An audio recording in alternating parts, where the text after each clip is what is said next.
Greek Mythology, Robert Graves. Chapter 5, The Five Ages of Man. Some deny that Prometheus created men, or that any man sprang from a serpent's teeth. They say that earth bore them spontaneously, as the best of her fruits, especially in the soil of Attica, and that Alcameneus was the first man to appear, by Lake Copias in Boeotia, before even the moon was.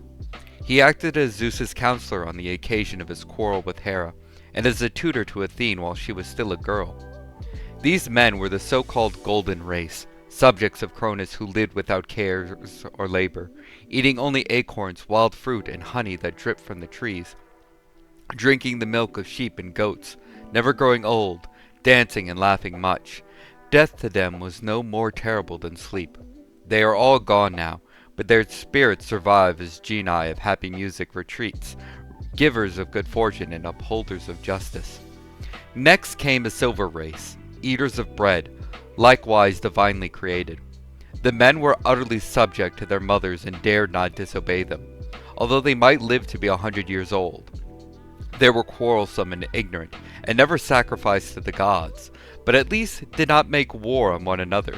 Zeus destroyed them all. Next came a brazen race, who fell like fruits from the ash trees, and were armed with brazen weapons. They ate flesh as well as bread, and delighted in war, being insolent and pitiless men. Black death has seized them all. The fourth race of man was brazen too, but nobler and more generous, being begotten by the gods on mortal mothers. They fought gloriously in the siege of Thebes, the expedition of the Argonauts, and the Trojan War. These became heroes and dwell in the Elysian fields. The fifth race is the present race of iron, unworthy descendants of the fourth. They are degenerate, cruel, unjust, malicious, libidinous, unfilial, and treacherous. Chapter 6. The Castration of Uranus. Uranus fathered the Titans upon Mother Earth, after he had thrown his rebellious son, the Cyclopses, into Tartarus, a gloomy place in the underworld, which lies as far distant from the earth as the earth does from the sky. It would take a falling anvil 9 days to reach its bottom. In revenge, Mother Earth persuaded the Titans to attack their father, and they did so, led by Cronus, the youngest of the seven, whom she armed with a flint sickle. They surprised Uranus as he slept, and it was with the flint sickle that the merciless Cronus castrated him, grasping his genitals with his left hand, which has ever since been the hand of ill omen, and afterwards throwing them, and the sickle too, into the sea by Cape Drepanum. But drops of blood flowing from the wound fell upon Mother Earth, and she bore the 3 Uranies, furies who avenged crimes of parricide and perjury. By name, Alecto, Tisiphone, and Megara. The nymphs of the ash tree, called the Melee, also sprang from the blood. The Titans then released the Cyclopses from Tartarus, and awarded the sovereignty of the earth to Cronus.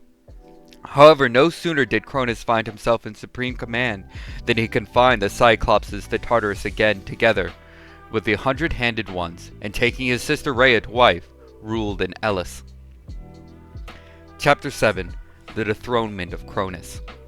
Cronus married his sister Rhea, to whom the oak is sacred. But it was prophesied by Mother Earth and by his dying father Uranus that one of his own sons would dethrone him. Every year, therefore, he swallowed the children whom Rhea bore him. First Hestia, then Demeter and Hera, then Hades, then Poseidon. Rhea was enraged. She bore Zeus, her third son, at dead of night on Mount Lycaeum in Arcadia, where no creature casts a shadow, and having bathed him in the river Neda, gave him to Mother Earth, by whom he was carried to Lyctos in Crete, and hidden in the cave of Dicte on the Aegean hill. Mother Earth left him there to be nursed by the ash nymph Adresteia, and her sister Io, both daughters of Melesias, and by the goat nymph Amalthea. His food was honey, and he drank Amalthea's milk, the goat Pan. His foster brother, Zeus, was grateful to these 3 nymphs for their kindness, and, when he became Lord of the universe, set Amalthea's image among the stars as Capricorn. He also borrowed one of her horns, which resembles a cow's, and gave it to the daughters of Melesias. It became the famous cornucopia, or horn of plenty, which is always filled with whatever food or drink its owners may desire. But some say that Zeus was suckled by a sow and rode on her back, and he lost his navel string at Omophalion near Knossos. Around the infant Zeus's golden cradle, which was hung upon a tree, so that Cronus might find him neither in heaven nor on earth nor in the sea, stood the armed Sorites, Rhea's sons. They clashed their spears against their shields and shouted to drown the noise of his wailing, lest Cronus might hear it from far off. For Rhea had wrapped a stone in swaddling clothes, which she gave to Cronus on Mount Thaumacium in Arcadia. He swallowed it, believing that he had swallowed the infant Zeus. Nevertheless, Cronus got wind of what had happened and pursued Zeus, who transformed himself into a serpent, and his nurses into bears. Hence the constellations of the serpent and the bears.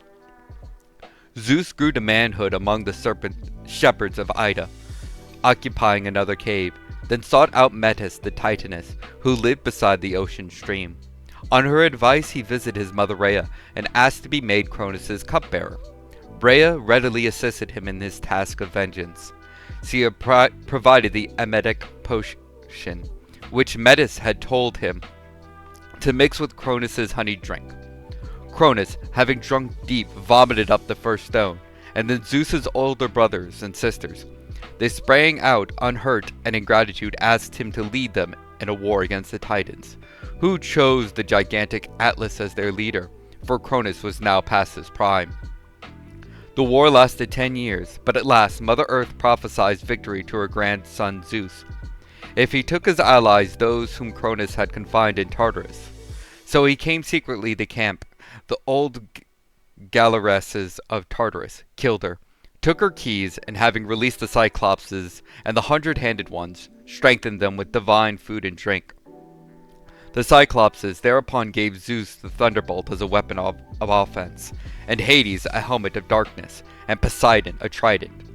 After the three brothers had held a council of war, Hades entered unseen into Cronus's presence to steal his weapons, and while Poseidon threatened him with the trident and thus diverted his attention, Zeus struck him down with a thunderbolt.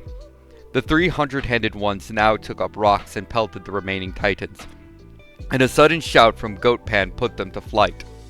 The gods rushed in pursuit. Cronus and all the defeated Titans except Atlas were banished to a British island in the farthest west, or some say confined in Tartarus, and guarded there by the 100-handed ones. They never troubled Hellas again. Atlas, as their war leader, was awarded an exemplary punishment, being ordered to carry the sky on his shoulders, but the Titanesses were spared for the sake of Metis and Rhea. Zeus himself set up at Delphi the stone which Cronus had disgorged. It is still there, constantly anointed with oil, and strands of unwoven wool are offered upon it.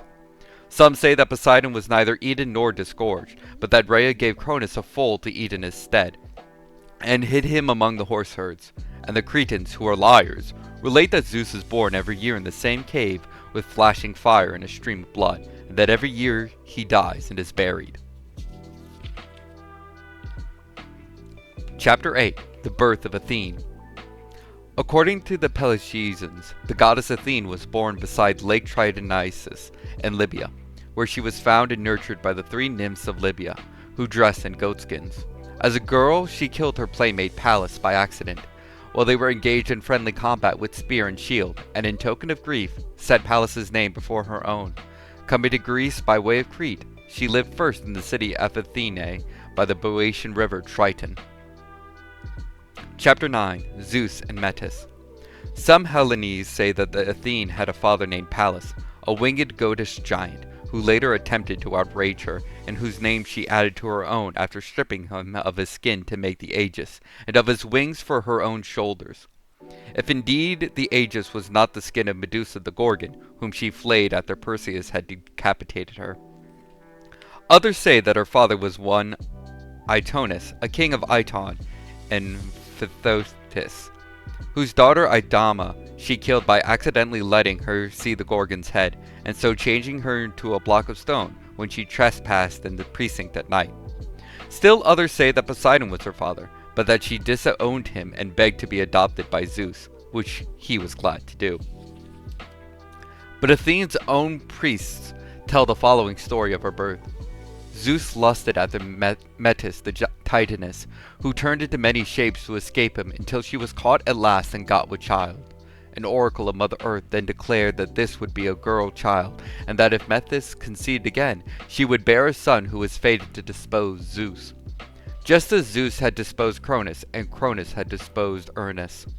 Therefore, having coaxed Metis to a couch with honeyed words, Zeus suddenly opened his mouth and swallowed her, and that was the end of Metis, though he claimed afterwards that she gave him counsel from inside his belly. In due process of time, he was seized by a raging headache as he walked by the shores of Lake Triton, so that his skull seemed about to burst, and he howled for rage until the whole firmament echoed. Up ran Hermes, who had once divined the cause of Zeus's discomfort.